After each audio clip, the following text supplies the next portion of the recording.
Assalamualaikum warahmatullahi wabarakatuh. Kami akan mempresentasikan hasil diskusi kami dari kelompok 7 dengan judul gangguan ginjal. Yang pertama yaitu kasus pasien Bapak M berusia 78 tahun 6 bulan dengan BB 40 kg dengan TB 165 cm, SMRS, pasien beraktivitas sebagai petani, memiliki satu istri dan satu anak. Pasien tinggal bersama anak, pasien konsumsi sedikit air mineral dan merokok tembakau linting. Pasien belum pernah mondok di rumah sakit. Keluhan utama yang dialami oleh pasien saat masuk rumah sakit yaitu BAK dan nyeri perut. Pasien merupakan rujukan dari RSA Taurus Al-Islam, kurang lebih yaitu 5 jam SMRS. Pasien mengeluhkan sulit BAK sedikit bolak-balik kamar mandi, nyeri BAK berkurang, jumlah BAK dirasa berkurang, mual negatif, muntah negatif, BAK tidak ada keluhan, makan dan minum berkurang. Pasien periksa di RSA Taurus Al-Islami dengan diagnosis CKD ST5, anemia renal, ISK, PPOK, dan hiperkalemia. Pasien dirujuk karena tidak memiliki HD. Pasien dari IGD ke ruang Dahlia pada tanggal 14 September 2020 dengan jam 22.30, TD 20/7 mmHg dengan nadi 80 kali per menit, nafasnya 20 kali per menit, suhu tubuh pasien 36,5 derajat Celcius, tiba di Dahlia 2 kamar 10 pada pukul 23.00, yaitu pada tanggal 19 September. Pasien berpindah dari yang didapatkan saat di RSA Taurus Al-Islami, yaitu injeksi ceftriaxone 1 gram per 12 jam dengan ranitidin 1 ampul per 12 jam, diagnosa CKD stage 5 obstruktif uropati, suspek neurogenik, bladder, hearing loss, hipoalbumin, akut konfusional state DD uremicum, shock septic. Tujuan dari penata laksanaan terapi yaitu mahasiswa melakukan seleksi terapi obat rasional berdasarkan kondisi pasien penyakit akut renal failure, chronic renal failure, end-stage renal disease, glomerulonephritis, sindrom nefritik, drug include renal, kondusi renal replemen, dan beberapa penyakit gangguan elektrolisis yang disebabkan karena terganggunya fungsi renal seperti alkolisis, hiperkalemia dan hipokalemia, serta monitoring dan hipokalemia, serta monitoring terapi dan konselingnya sesuai perkembangan bidang kesehatan dan kefarmasian terkini.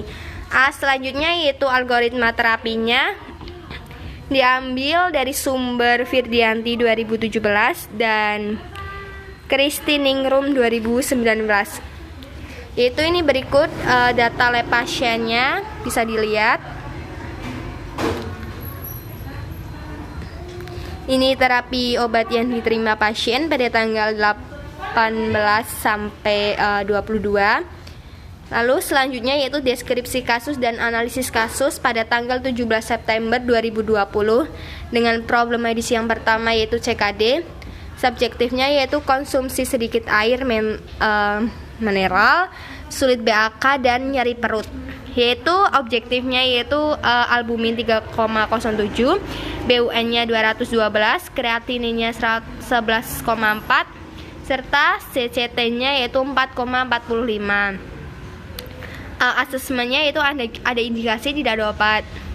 Pasien mengalami nyeri pada perut, sedangkan plannya itu rekomendasi pasien diberikan obat analgesik yaitu paracetamol.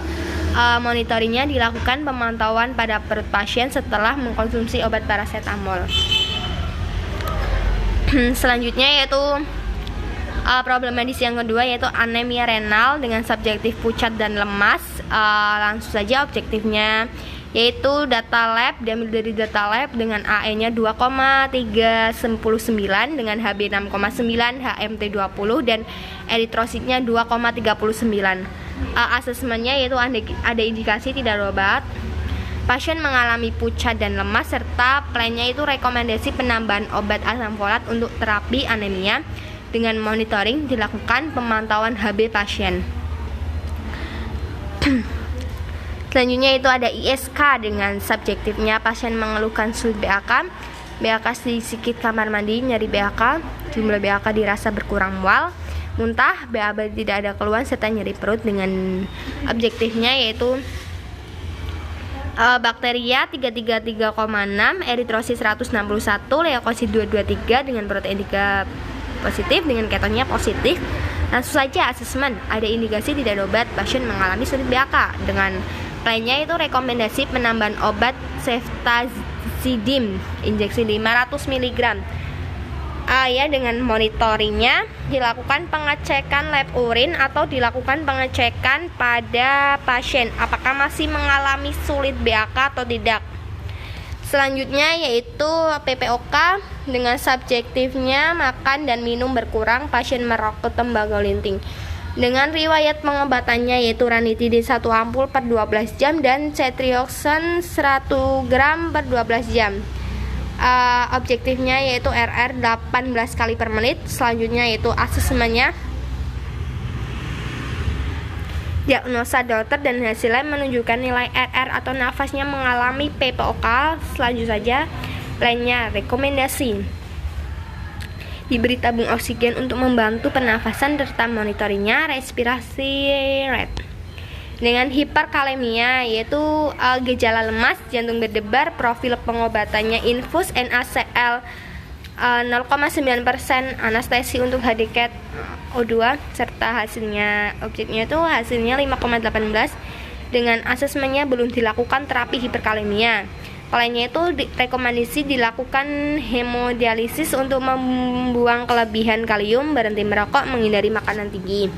Serta ini pada tanggal 18 September itu problem medisnya itu sama seperti pada tanggal 17, namun tidak ada hiperkalemia. Pada tanggal 19 juga begitu, 20 juga problem medisnya juga masih sama, dan 21 juga problem medisnya sama, dan yang 22 itu ada penambahan problem medis yaitu hearing loss. Dengan subjektifnya itu komunikasinya sulit, terus objektifnya tidak ada. Dilanjut asesmennya ada diagnosa tidak ada obat, lalu dilakukan penambahan obat untuk terapi hearing loss. Lainnya itu rekomendasi penambahan obat metil prednisolon serta dilakukan pemeriksaan audiometri nada murni. Monitoring yang dilakukan yaitu monitoring pemeriksaan audiometri nada murni serta delirium. Dengan subjektifnya itu gelisah, objeknya nggak ada, namun asesmennya itu ada diagnosis tidak ada obat.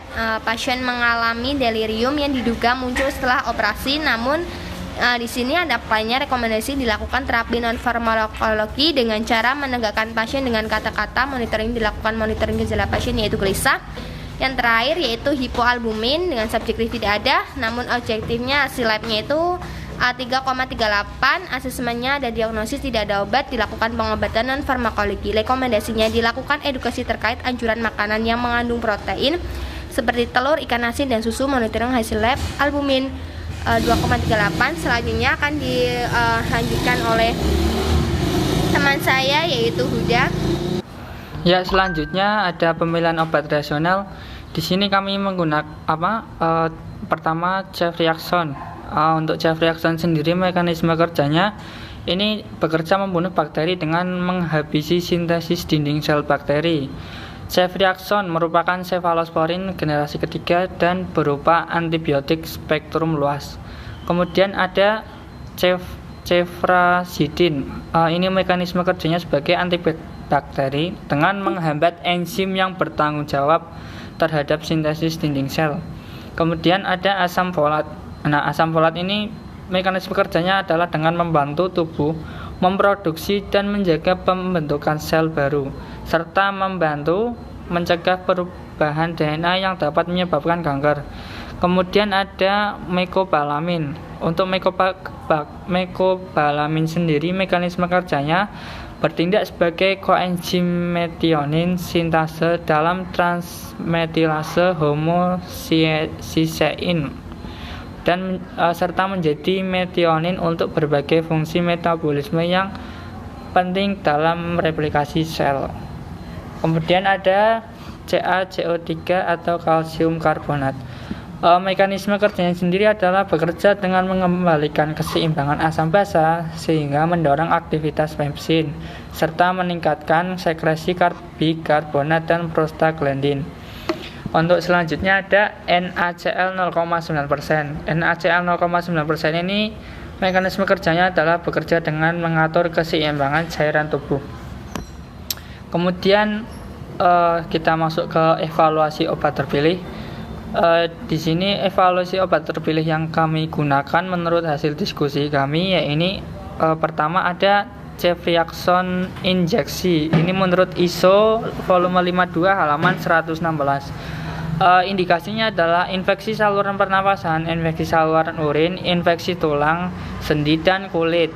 Terus gonorrea, infeksi pembedahan, dan meningitis. Untuk KI-nya adalah penderita yang sensitif terhadap golongan cefalosporin, terus penderita yang pernah mengalami hipersensitivitas terhadap penisilin. Untuk efek sampingnya sendiri nyeri pada tempat suntikan, indurasi, ras pruritus, sakit kepala, pusing, mual, muntah, diare, disgesia, vaginitis, serta monliasis. Untuk interaksi obatnya adalah aminoglikosida diuretik. Nah, untuk harga obatnya sendiri adalah 10.000. Kemudian ada kalos atau kalsium karbonat. Ini menurut ISO volume 51 halaman 2082. Untuk indikasinya adalah pencegahan dan pengobatan defisiensi atau gangguan metabolisme CA Sprightsia, osteomalacia yang berkaitan dengan malabsorpsi, osteoporosis. Untuk KI-nya adalah kontraindikasi hiperkalsemia berat, hiperkalsiuria, dan influensi ginjal. Kemudian untuk efek sampingnya ini jarang terjadi. Kemudian ada flatulent diare atau konstipasi. Untuk interaksi obatnya adalah mengurangi penyerapan enteral tetrasiklin preparat fluorid. Harga obatnya adalah 45.000. Kemudian ada asam folat. Ini menurut ISO volume 51 halaman 221. Indikasinya adalah mengurangi resiko NTD atau neural tube defect, mencegah jantung koroner, dan anemia megaloblastik. KI-nya adalah terapi jangka panjang pada defisiensi kobalamin yang tidak diobati. Untuk efek sampingnya tidak ada, interaksi obat tidak ada. Untuk harga obat sendiri ini 66.000. Kemudian ada ceftriaxone. Untuk indikasinya adalah sebagai septikemia, bakterimia, meningitis, pneumonia, pleuritis, infeksi saluran nafas bawah, ISK, infeksi tulang dan sendi, infeksi abdominal, serta biliar. Untuk KI-nya adalah hipersensitif terhadap cefalosporin. Kemudian obat ini mempunyai efek samping yaitu gangguan saluran cerna, efek sistem saraf pusat, phlebitis atau trombolitis pada tempat injeksi, kemudian nyeri atau inflamasi setelah diinjeksi melalui IM. Sangat jarang reaksi hipersensitif, perubahan hematologi sementara. Untuk interaksi obatnya, obat ini adalah pemakaian bersama obat dengan nefrotoksik. Harga obat tersebut adalah 75.000. Kemudian selanjutnya akan dilanjutkan oleh teman saya yang bernama Mas Mahrud. Silahkan Mas Mahrud. Baik, selanjutnya ada mecobalamin. Ini indikasinya untuk neuropati perifer, anemia megaloblastik yang berhubungan dengan defisiensi vitamin B12. Kontraindikasinya hipersensitif, efek sampingnya nyeri, indurasi, dan sakit kepala. Sedangkan untuk interaksi obatnya metformin antagonis reseptor H2. Selanjutnya ada KIE. KIE ini ada terapi farmakologis dan juga terapi non farmakologi. Terapi farmakologinya yang pertama obat ceftriaxone 250 sampai 500 mg dosis tunggal dengan suntikan melalui IM atau intramuskular. Yang kedua ada kalos diminum 1 kali 1 sehari bersama makanan. Yang ketiga ada asam folat diminum 3 kali sehari sesudah makan. Kemudian ada ceftazidime disuntikan melalui intravena. dan mecobalamin diminum 3 kali sehari. Untuk terapi non farmakologi, yang pertama memberi edukasi kepada pasien terkait indikasi dan aturan pakai obat. Kemudian memberi informasi efek samping obat. Kemudian pasien diminta melapor kepada apoteker, dokter, atau perawat apabila mengalami keluhan yang mengindikasikan efek samping obat di atas. Kemudian pasien harus rajin memeriksa. Selanjutnya menyampaikan informasi tentang penyimpanan obat dengan benar, memberikan saran untuk banyak makan makanan mengandung serat seperti buah pepaya. Dan ini daftar pustaka yang kami pakai. Kemudian ada jurnal EBM, ini bisa dilihat. Dan terakhir, terima kasih. Baik, sekian presentasi dari kelompok kami. Kurang lebihnya kami mohon maaf. Fastabiqul khairat. Wassalamualaikum warahmatullahi wabarakatuh.